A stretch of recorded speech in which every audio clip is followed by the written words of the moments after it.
Many thanks for choosing us. Let's begin with the minority that is alleging government has padded the contract sum meant to construct an office space for the Bulk Oil Storage Company Limited. The contract, according to ranking member on the Mines and Energy Committee, John Jinapa, was signed under the Eswell Mahama administration at $39 million and has now been inflated to $78 million by the current administration. Listen. The Twin Tower originally was scheduled to cost $39 million. However, documents that we have intercepted, and ladies and gentlemen, we have labeled all the documents in order to ensure that we provide you with the evidence. This is documents, 102 different documents, 102 documents, and we've labeled them. So for instance, this Exhibit B. So when you receive them, you will see Exhibit A, Exhibit B, in order to make it easier for you to peruse. That contract was said to have increased to $49 million. From $39 million, it increased to $49 million. That is not enough. Having increased to 49, the board of BOST decided that they will procure only one single unit. They wrote to the Minister of Finance and had a response from the Deputy Minister, John Kuma, granting them approval to procure that single unit at $24 million. If you look at the old amount, it should have been 19.5. So it went to 24. And so BOST applied to the Public Procurement Authority for approval.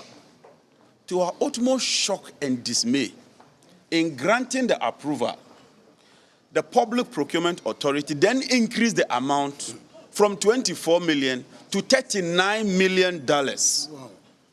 And so a single unit, which would have originally costed us about $19 million, in 2017, has now ballooned and metamorphosized into $39 million.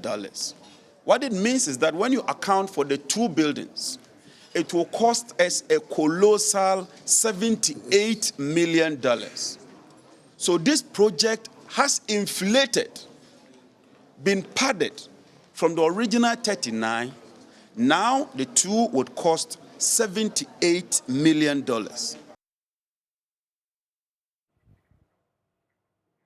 John Jinapa accused government of turning BOST and other state institutions in the energy sector into corruption cash cow. They want President Akufo-Addo to order an immediate investigation into the matter. It is obvious that some officials are culpable and neck deep in this huge scandal. We do not have any confidence in the Akufo-Addo-led government as far as resolving this conundrum is concerned. Officialdom has demonstrated a lack of professionalism and competence in this whole debacle, as BOST has been converted into one of the milking cows under this administration. It is our hope, however, that for the first time, the president would muster and garner courage to cause an independent investigation into this scandal, which is of monumental proportion, and punish his officials whose negligence, recklessness, and complexity has led us into this huge debt. We in the minority hereby serve notice that anything short of an independent and credible investigation shall be rejected and denounced not just by the minority and the NDC, but the people of Ghana as a whole. We shall remain vigilant and resolute in our quest to ensure that we continue to monitor and prevent the looting and plundering of scarce resources of this nation. This is a time government has been crying and complaining that it cannot even get money to pay salaries. And yet, we have state agencies under this administration padding contracts. Still in Parliament, constituents of the Dom Kwabena divided over the proposal in Parliament to declare Adwoa Safo's seat vacant. Per copies of the Privileges Committee report, the majority says because she failed to take the opportunities afforded her to render an explanation for her absence, her seat should be declared vacant. My colleague Michael Papania-Shale has been engaging residents at the Dom Market. To them, she failed to make use of all other avenues to reach out to them and also get to her. So they are effectively declaring her seat vacant. We are in the constituency, Domi Kwabena constituency, asking the residents, the constituents, what they make of the whole Adwoa Safo issue, whether the recommendation should be followed through or she should be given some more time to respond adequately. Daddy, good morning. So, what do you think about the Adwoa Safo thing? Should the recommendation be taken through that she should be asked to leave the seat? Yeah, we feel me Kwaku Damso, me take Dome Kwabena constituency. Yeah, I mean, we can say Adwoa Safo near Panasempa. But what was we are Chuna or Ma? I mean, my dream is just say the city of Dampine because in Penfosu here, that's what you're doing more man. That's what Madia. I say to me, a uniform name for a panel so Boa constituency. I say, or two coins or question in Manessa Bejuano and Tossumana. I see a money in Penfosu to Safano. Yes, me MP Mapa. But I don't suffer Nasra or Madia. Everything in the phone in Papa, which my book on the person. Everything in the phone, Nipa for Besana. Because Yentiman in the house, I'm sitting on the home pine. Inside any. Me but maybe so say or Babiumness or Peso or Tuabaman or Betuabamana. So effectively, what he's been telling me is that, well, doesn't seem that she's doing the work that she was put in Parliament to do. So he will agree with the recommendation for her to leave Parliament. And let me ask this gentleman here too. Then no sooner I drink Uncle and now until Hoyaman no beche muana. No, you know, he can't be on the sea why he's not working. So if he's working perfectly, we don't have any problem with her. But since she's not there, the seat is vacant. And Domi Kwabena people are suffering.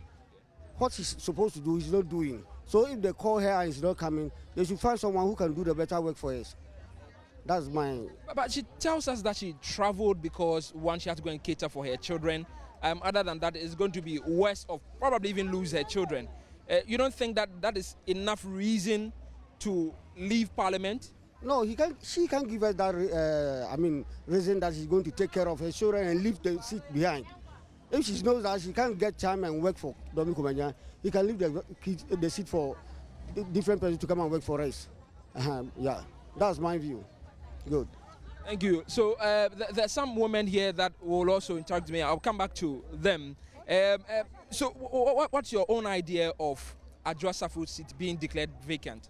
Me pa dia ke kamen kwa ka ye friend e se ko mbra embe yi na no but se o amba me yi na no a yanka say afeni so dia 4 years ye nto aba man bi ye yi na free so but se okoso na so free akonya no so na se oba se mo vote man no back to parliament maybe as independent candidate obeto abama no ba cho de nde nsi me pa de me nto abama no omo mbeto ama no ho no me pa de ma ba de nkoma no oba tan o say okohwe ne ma wa brochire enye se ebeje won ho okohwe o ma hwe bra ye bre na hwe ba bia na wo ti a wo enjoy wo na ye ya wa ya mbra ye ndidi nti e wo a obe ye de enso me pa de me nto ma ba ma ne bi you me da se ne fra say ba cho me de Jamila me da se pa so that's Jamila and her thoughts on the declaration of Adwoa Safo.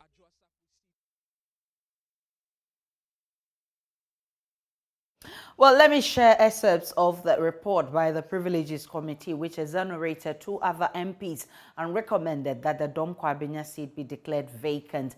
And just right there on your screen, that's excerpts of the report by the Privileges Committee, and it is recommending that the House, take advantage of the ongoing review of the standing orders to provide procedures for the operationalization of Article 97 1C of the Constitution.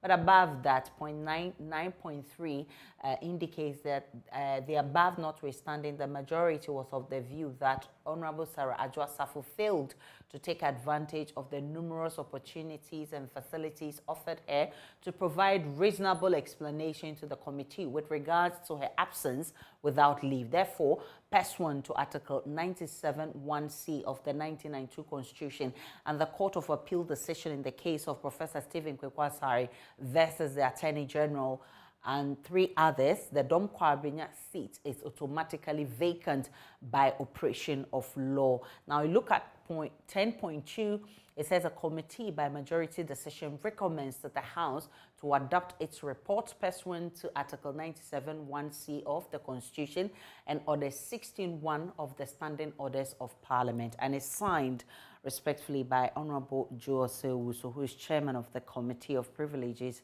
and also the First Deputy Speaker of Parliament.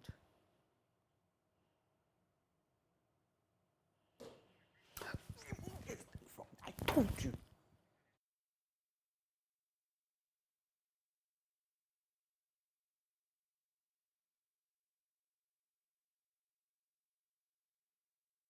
We can now get on to Zoom and speak with Dr. Asa Asante. He is the director for the Center for European Studies and senior lecturer at the Political Science Department of the University of Ghana. Doc, I'm grateful for your time. On the political science scale, let me say this, what does this mean to the NPP in Parliament, especially as we're having a hung parliament? It's unfortunate that we are having this type of development, but in politics, you should expect anything. But when things of this nature happens, then you need to have a way out. I think that Parliament has made a decision and it's in line with the rules of the game. Democracy, let us remember that it hinges on rule of law. So now that is clear, that the seat is declared vacant, then what does it vote for? The NPP. The NPP, if you look at the last election, Adjoa won. Between Adjoa and the NDC candidate, there was a margin of about over 12,000 votes. So it tells you that, yes, that place is a strong NPP area.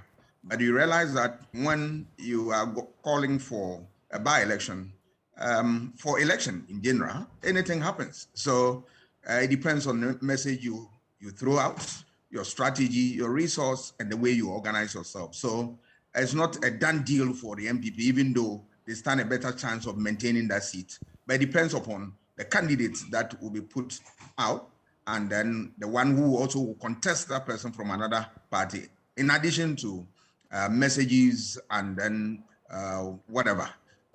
If these things go well, we are going to see a very good showdown there. Interestingly, it's the minority side that is actually fighting her cause. What's your reading into this interesting phenomenon? Oh, strictly speaking, you can understand that, you know, if you look at the 137, and now, because of Jachip Kweson's issue, now the NDC number has also dwindled. And obviously, if Adjoa is not in there, then the balance is there.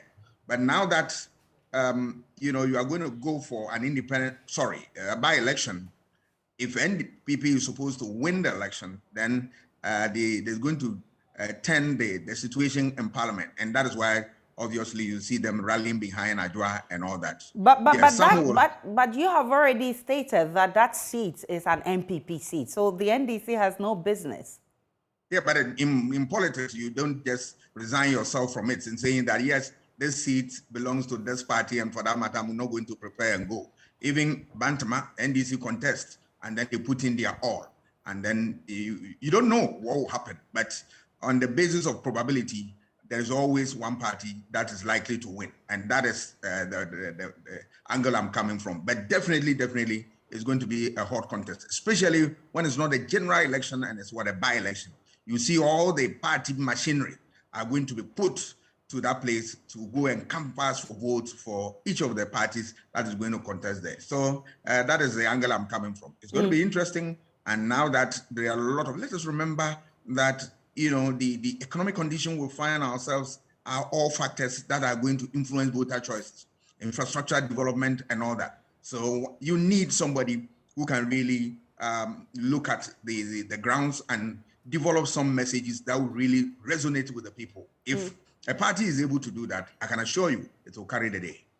I'm grateful for your time. Dr. Asa Asante, he is a political science lecturer at the University of Ghana. He's also the director of the Center for European Studies at the University of Ghana. Now, they are haunted at home and wanted at work. In one of the many fallouts of the rising cost of fuel and the current economic crunch in the country, truck drivers in Accra are now slipping out of home at dawn. They are doing this to avoid paying housekeeping money. Manuel Kranting speaks to some of them for our latest edition of the Joy Living Standard series.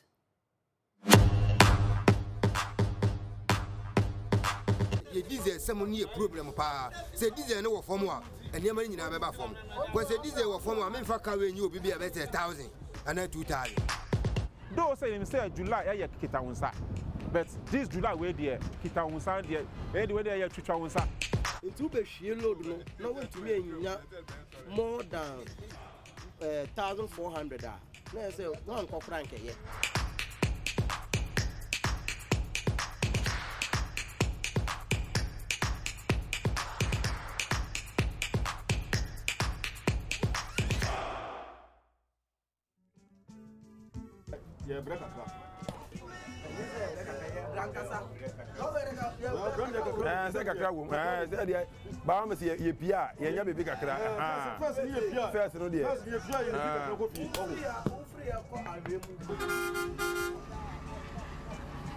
Grumbles and lamentations. It's Monday morning, but in a sharp contrast to what it used to be, the Awoshi Bayard Sand and Stone Station does not look busy. The loading boys stand idle and the truck drivers play drafts to while away time. This has been the scene here for months now. The works are not coming. The boys are there. We have over 300 people to 400 who were, apart from the tipper drivers, we have sand and stone sellers, and we have the loaders, the boys who are loading to get something for their family. The money that they have been getting is not sufficient. So if they get it today, hand to mouth. In just 6 months, the price of an essential input for the truck business, diesel, has almost doubled, selling now at 11 cedis 30 pesos, up from 6 cedis 70 pesos in January 2022. This has made it near impossible for the drivers to meet their targets. For now,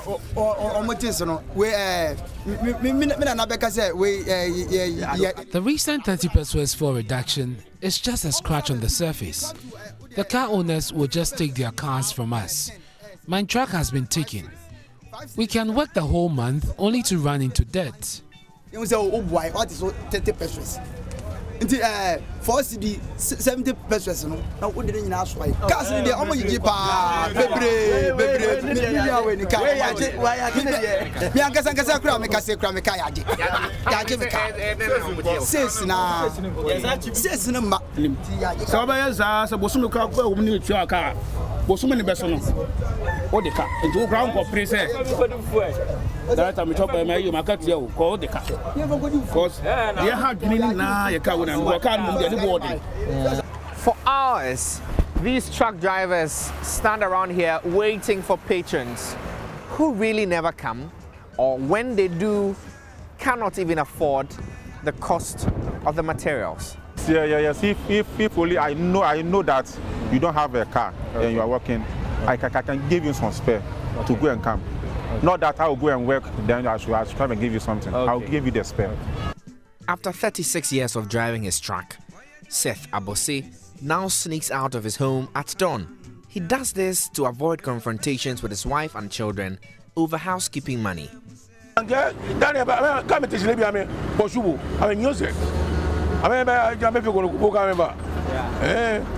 This is the trouble. What kind of you? My kids are always pursuing me for money, so I wake up very early to avoid meeting them. Even this morning, they confronted me. I managed to settle 2 out of the 3. No, that didn't.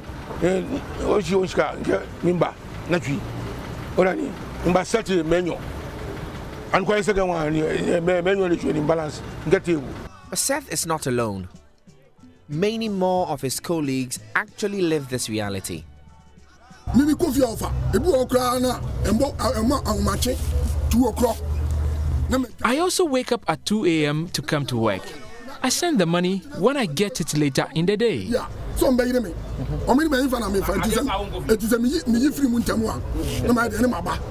While they struggle with their families and sues at home, the drivers have their truck owners to answer to. Many of the truck owners are taking back their vehicles, gradually pushing the drivers out of job. Scanning in 1 week says, last week, no, and me na akakem. Last week, no, na na akakem. This is my sales for 1 week, which was owed me from last week. My boss took his truck because I couldn't pay promptly. I'm going to pay now. I hope he returns the truck to me.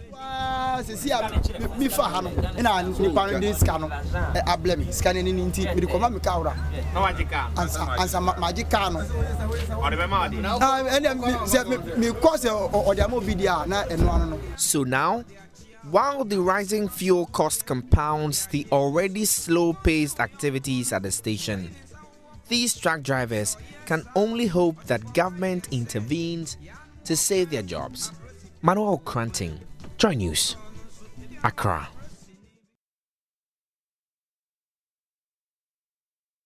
The Ghana Police Service has expressed reservations about the report on corruption perception survey conducted by the Ghana Statistical Service, Commission on Human Rights and Administrative Justice (CHRAJ), and the United Nations Office on Drugs and Crime. A research conducted by the GSS together with CHRAJ and UNODC ranked the Ghana Police Service as the most corrupt institution in the country. According to the survey, more than 17.4 million bribes were paid in 2021, with police officers topping the list of officials who take bribes with 53.2%. Also, a recent CDD Afrobarometer finding ranks the police as the most corrupt institution in the country. According to the service, all personnel have been professionally trained and are expected to discharge their duties without inducement.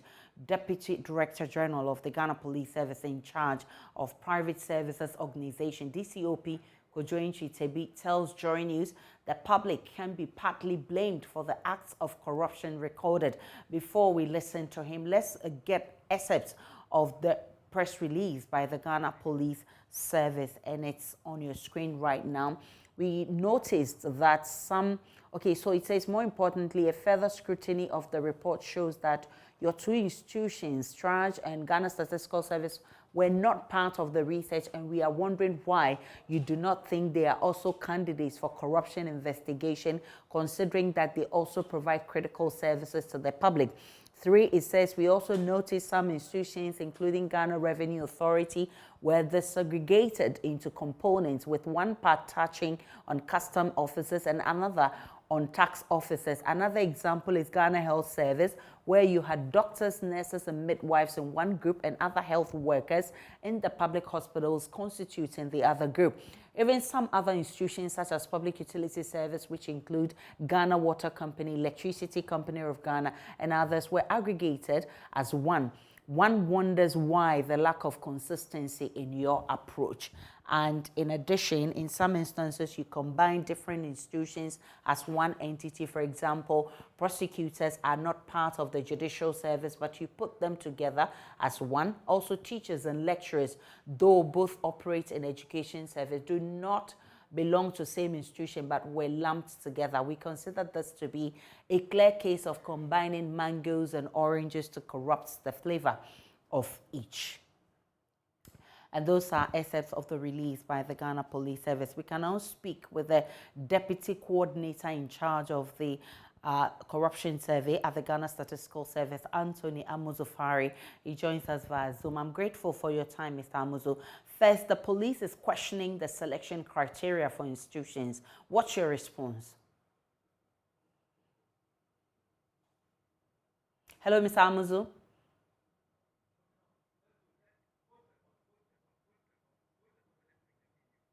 All right, so we're still trying to get Mr. Amuzu, who is in charge of the corruption survey at the Ghana Statistical Service. But first, listen to the Ghana Police Service defending their stance.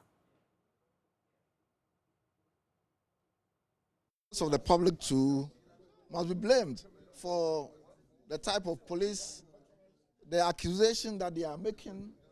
They are also equally guilty because if you don't give the police money, he cannot take it from your pocket.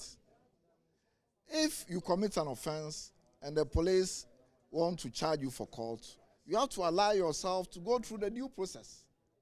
Because at times, even when you go to court, the offense may not attract a serious fine.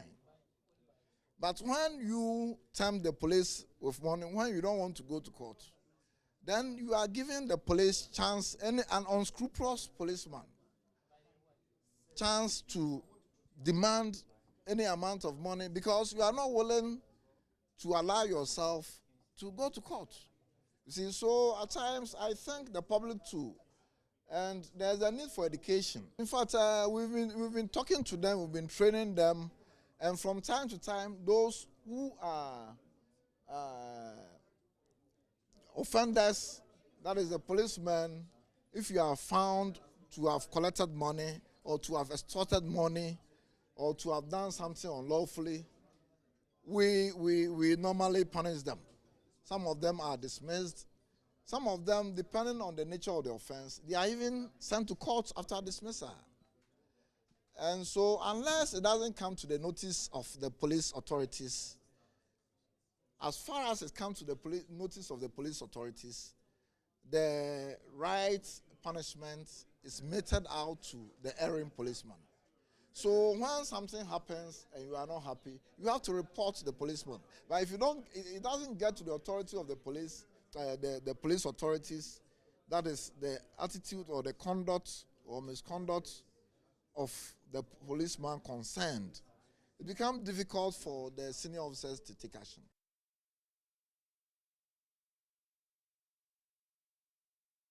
Fresh details are emerging over a fracas between the Kwangoma District Police Commander and a corporal of the formed police unit in the Ashanti region. Eyewitness accounts say Superintendent Albert Kwanzaa allegedly attempted to snatch a service rifle from Corporal Boache moments after the former was labeled a criminal in the presence of motorists. Though JoyNews cannot independently verify this claim, it has been corroborated by multiple sources. The tussle over the weapon created a tense atmosphere at the Trima Yabe lorry station for several minutes. Ohemen Teria has more in this report. I said, get on board. Don't worry. Give me your number. My number, don't tell me. This is my name. I'm from FU. Your service number. Meet you at FU. Last Wednesday's conduct of both Superintendent Kwanzaa and Corporal Boache is under police investigation. A video has since gone viral of Corporal Boache appearing to be disrespecting the district commander. Mr. Kwanzaa, in his private car, is said to have first asked FPU team, including Corporal Boache, assigned to the area, to move from an accident-prone spot to the Yabe Afrancho Fuase road. He later returned in a command's operational vehicle, accompanied by 2 other policemen, to meet the team at the lorry station and further demanded details of Corporal Boache. But an eyewitness who pleaded anonymity told JoyNews the tussle over the weapon by the police officers attracted a large scene, creating a tense atmosphere. No, me three. Nti omo police penin ko try so beji tuo no. Fuma me mfa ma sa na na tie. Anu nti e ma e pulu crowd angasa. Ne nipa no dɔɔso. Nti mi kura na emi hu say no, the way a osi ayiri tuo no tuo fuma me mfa ma na twema me ntwe no. Na ze kina ko na se okotutu isi a. Ye na e wo yina no, ye with my victim. Some residents, including motorists, have condemned the conduct of Corporal Boache. They accuse him and the FPU team of extortion. The FPU guy seems to show much of pomposity. The commander was right. We have seen incidents of cars crashing on others because of where they have placed their barrier on the hill of one of the caves where it's not safe for vehicular movement and others. To be frankly speech, but very, very risky. On the a snake road. Ultimately 6G, a full people be. Ufria no abegina no man as well. Amuji escape 5 cities. Oh man, 2 cities kura. Or say the central people when they come now and they come collect the 5 cities na evening time they leave. You go here say Klomfua. Meanwhile, the Achumakwama District Security Council has scheduled an emergency meeting over the matter. I only saw the video yesterday night. I've contacted other members of DISEC and they feel the same way, that we should have an emergency meeting to look at the incident. So we arranged to hold a meeting earlier this morning, but other equally important as engagement as they have occupied the attention of members, most of the members, so they couldn't make it today. Hopefully, by Friday, by the close of this week, the meeting will come off. Prince Kakari, chairman of DISEC, who is also the district chief executive, also says the assembly is concerned with the issue. You have a whole district police commander who has been grossly disrespected in this manner. How does that affect his confidence? Secondly, those men are not from this district. It was from a collaboration between the DISEC and the regional police command. That road used to be a robbery-prone area. There was no month you wouldn't record an incident of robbery on that stretch of road. So their coming here was very, very timely. For over 6 months now, we haven't recorded any incident of robbery, what have you, on that particular stretch of road. So with this fracas, with this disagreement, we don't know whether they are still going to be here or not. So as a DISEC, we need to arrange a meeting with the regional police command to iron out any differences. For now, the public will keenly monitor the outcome of the police investigations into the conduct of the senior police officer and the corporal. For him, Interior, reporting for JoyNews. If I see anybody outside any other place, apart from that place. That's live on JoyNews today. We'll take a break. When we return, we'll bring you the very latest coming from the world of business.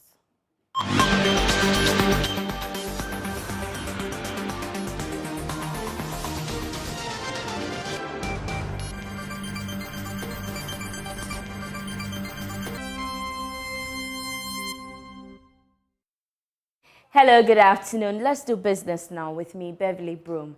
20 Ghana-based technology innovators are set to contest for an opportunity to design a centralized data-based system for entrepreneurs in Ghana.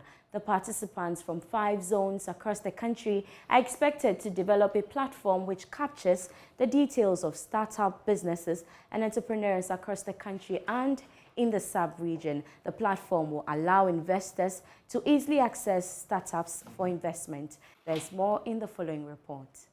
Startups and innovation hubs are essential in driving a country's economy through the creation of jobs. However, data in this space is set to be fragmented.